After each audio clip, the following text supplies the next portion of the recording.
ഇത്തവണത്തെ കടുത്ത വരൾച്ചയിൽ പിയാർ പുഴയടക്കമുള്ള ജലസ്രോതസ്സുകൾ വറ്റുകയും കുടിവെള്ളം കിട്ടാക്കിനിയായി മാറുകയും ചെയ്ത സാഹചര്യത്തിലാണ് രാജാക്കാട് ഗ്രാമപഞ്ചായത്തിലെ 5-ാം വാർഡിൽ ഉൾപ്പെടുന്ന കനപ്പുഴയിലെ വലിയ താഴത്ത് തങ്കച്ചൻ വീട്ടുമുറ്റത്ത് കുഴൽക്കിണർ നിർമ്മിക്കുന്നത്.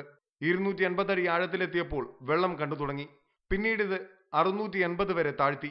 വെള്ളം കണ്ടതു മുതൽ നിറഞ്ഞൊഴുകുവാൻ തുടങ്ങിയതാണ്.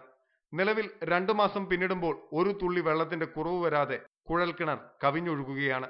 എക്കാലവും വേനലിൽ കടുത്ത ജലക്ഷാമം നേരിട്ടിരുന്ന തങ്കച്ചനും കുടുംബവും ഇത് ഒരു പഞ്ചായത്തിലാകെയുള്ള ജലവിതരണ സംവിധാനമായി മാറ്റിക്കഴിഞ്ഞു.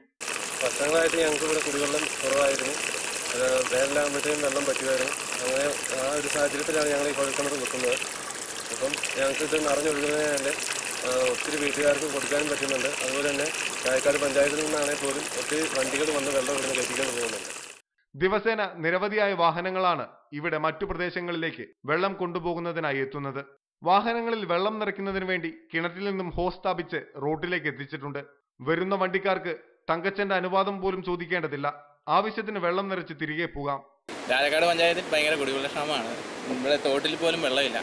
അപ്പം ആകെയുള്ളൊരു വെള്ളത്തിൻ്റെ ആശ്രയം എന്ന് പറഞ്ഞാൽ ഈ തങ്കച്ചൻ്റെ നിന്ന് നിറഞ്ഞൊഴുകുന്ന ഈ വെള്ളം മാത്രമേ ഉള്ളൂ. അപ്പോൾ എല്ലാ കനവക്കുന്ന് രാജാക്കാട് ഈ മേഖലകളിലെല്ലാം നമ്മളാണ് വെള്ളം കൊടുക്കുന്നത്.